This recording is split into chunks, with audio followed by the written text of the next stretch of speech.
Hey guys, what's up? It's Pop Rocks, and I'm sorry that I missed last week's upload.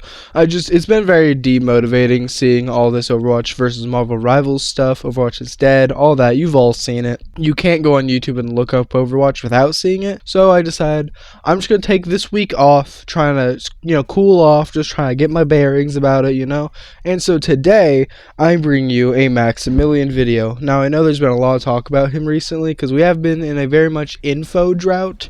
After having a whole year planned out for us, not knowing what's going on is very confusing. But today I'm just going to cover Maximilien's Vault, my experience reading The Pocket King, which is his short story if you don't know, why I'm making this video now, and then I have a couple hero concepts and then my final thoughts about the whole thing. So, if you like this video and end up wanting to see more, like, comment, subscribe, because I got a few more on the way. So with that, let's get into it. In the market, I can provide.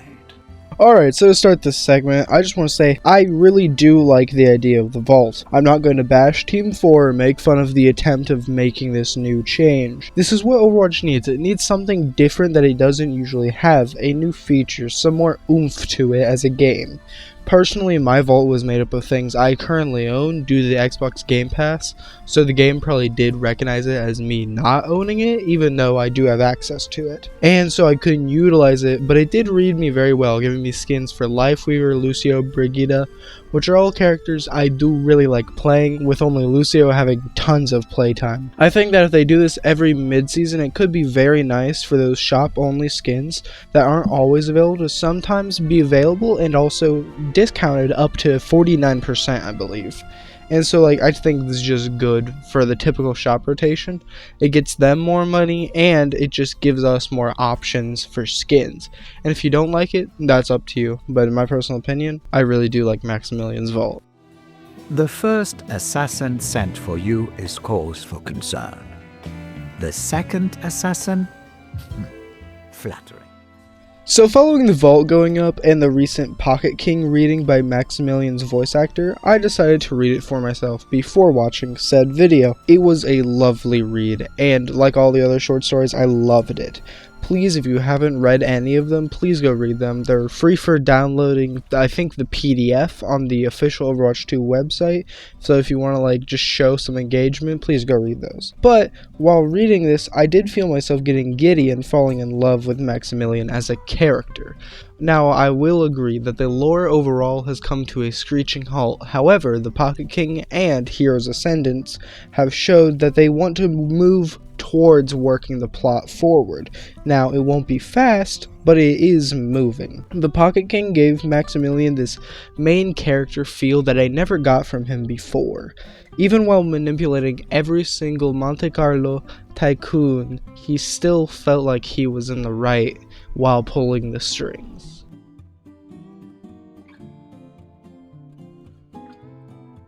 So why did I choose now to make a video rather than before all this? Well, I've been saying this for a while, and hot take, I will not be that mad if Maximilien never becomes playable. However, in recent days we've been seeing too much Maximilien attention, so in my opinion I feel like they are alluding to something. And at first, when I saw Instagram posts from Overwatch Cavalry, Overwatch Insider, and Play Overwatch, I figured it was just about the Vault. But then, it hit me. They recorded a voiceover for the Pocket King. Even these unofficial accounts were talking about the intro where he typed the number 43. Not just the usual community just making up BS and making connections where they aren't. This gave me two questions. Why the Pocket King? Why not any of the Heroes Ascendant? Then it hit me. Possibly they could be bringing Max because he may be playing a bigger role than just a Vault shop. Otherwise, why so much unrelated attention to the Vault?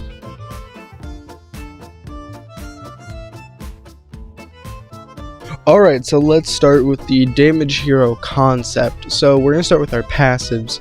His passives would be obviously the DPS role passive, and then I gave him a passive called non-combatant. Now what does it do? Well, when non-combatant is active is when he takes damage while running away from enemies, he will get a speed boost. So basically he'll take damage, and if he starts running away he'll be boosted, but if he runs towards enemies, he will not be boosted in speed. So you can't use it for engage. It is strictly no enemies on your screen. So I guess you could, but it would be very awkward. Next is his health. He would have 250 HP with 225 flat HP and 25 shields, just to give him a bit more survivability while running away. His primary fire would be something called chip toss. Basically, he'll flick poker chips at your enemies, and at a slower than average rate, but for a little higher than average damage. The idea I had was like you could use the levels of poker chips, which I don't know them, but you could basically use this as a fairly middle of the road poker chip. And then here for his secondary fire, you could use lower value or higher value. So for the lower ones, chip barrage. You basically charge up chips in your hands and fire them out really quickly. You could think of it like a Zen volley basically. Or bullet chip, where he charges up one single chip and does a lot more damage the longer you charge. So that, I think the black chip is the most high value one, so bullet chip could be used with the black chip, and then I think the green ones are the lowest, so you could use chip barrage with green. Those are just some visual elements that I thought would be pretty neat for a secondary and primary fire. For his abilities, I want to lean more into his businessman aspect, less of the casino theming, which will return for the ultimate. But anyway, for his ability 1, I call it wiretap. Basically, he can see enemies through walls for a very short period of time and also is able to ping them.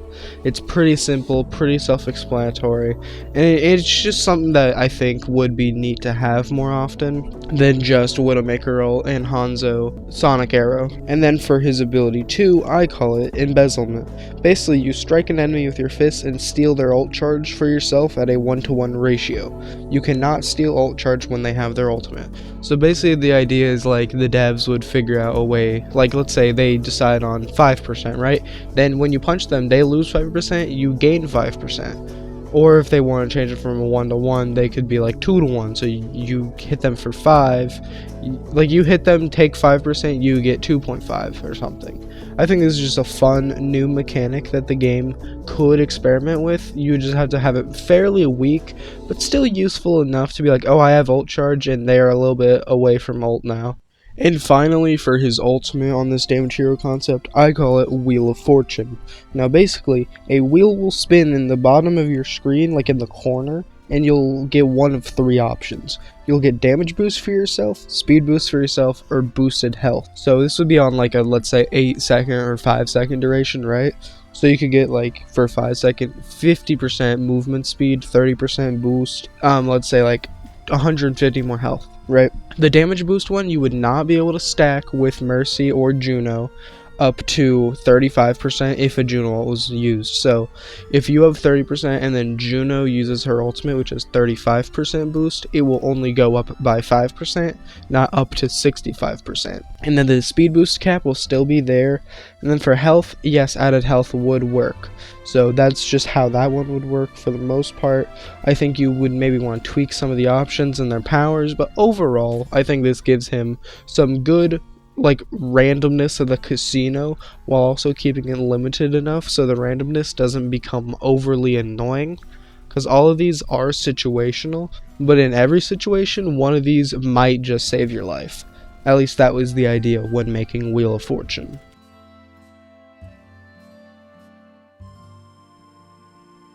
One quick thing before we actually get into the support concept, a lot of the things are basically the same as the damage hero concept right before, so I'll just give you the list now of what's literally the exact same. So his passives are the same, with passive of the support this time, and then his non-combatant passive. His HP is the same with 225 health, 25 healing. His primary fire is the same, chip toss. His secondary fire is only bullet chip, since if he's a support, I don't want 2 Zen volleys in the same role, that's just boring. And then Wheel of Fortune is practically the same, with a couple minor differences that I'll get into when I talk about it. So we'll just get into ability 1, liquidity. You place a card onto an ally, which makes it to where when they take damage, said damage converts into healing at a 2-to-1 ratio. So they take 100 damage, they receive 100 healing, etc, etc. 5 damage, 2.5 healing, you get it. For his second ability, I call it data transfer, which is a controversial one, but I'll explain why it could work. So basically, you place down a quote-unquote data miner, and at any point you use this ability again when looking at an ally, it'll allow them to teleport when pressing interact only after he uses it to give them the prompt. Now, the reason this is not broken is because you have to place it down and it is indestructible. It is no throwing, it is you place it basically where you are standing. Or if you do throw it, it's barely anything. It's it's really high gravity or low projectile speed. So basically, you can't go behind the enemy and place it down because 1, they can destroy it. 2, you have to not get caught. And 3, if you do get caught, you have to not die, otherwise it will immediately be destroyed. So it's going to be much harder to Ryan Flank Shatter, High Noon, Diva Bomb, etc, etc. And unlike Symmetra Teleporter, Diva cannot just automatically have the mech use the teleport. She would have to use it, but it would only affect the baby Diva. So that's how that wouldn't be too broken, at least in my eyes. And finally, Wheel of Fortune. You get the wheel spinning in your screen, 3 options, but this time it's for your team, not for yourself. So basically, you can reduce the damage your team takes by, let's say, 50%, boost their healing by, let's say, 50%, or apply liquidity to every single teammate of yours within a range, I would assume. So basically, everybody could get your 2-to-1 ratio damage to healing, or boosted healing, or reduced damage. So he is very much a generalist. I did think about boosted damage like I did with the damage passive, but then I realized that's another character with damage boost, and same thing with the speed boost. So I figured, let's just play with the boosted healing more, since I think only Ana has that right now, but honestly, correct me if I'm wrong. And yeah, that concludes my 2 hero concepts.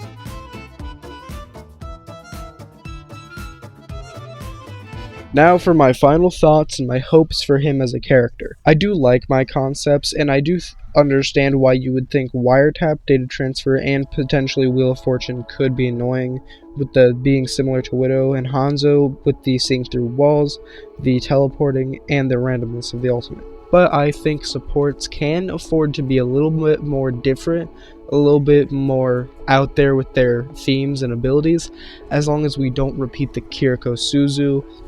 Because as long as it's not as annoying as that, I don't really care. And one last thing, I understand that I am not a dev, and I don't pretend like I know how to balance the game for the overall better, but what I do know is when making abilities like the ones I have suggested, you want to be a little bit more spicy with it. And what do I mean? Well, when you want, for instance, Lifeweaver, don't do Lifeweaver, don't make them so weak because you're scared of these new abilities. Make them intentionally stronger, which is I think what they did with maybe Juno and Hazard. What I'm suggesting is basically they find a good point that they think, then they buff it. So then you release the buff state in the playtest. So then when you actually release the character in his normal state, it will be able to get that attention and maybe even a player base. But then people won't be as annoyed by these maybe troublesome abilities because they've seen what it could have been in strength. And do I think this is a tad manipulative? Absolutely, I do.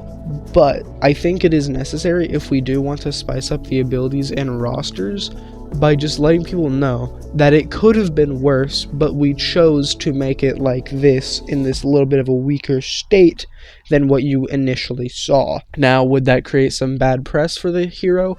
Potentially. But I do think it is a necessary risk if we want characters to thrive and be more unique in the coming years. So with that, I'm going to stop my rambling, and I'll see you in the next one. Bye-bye.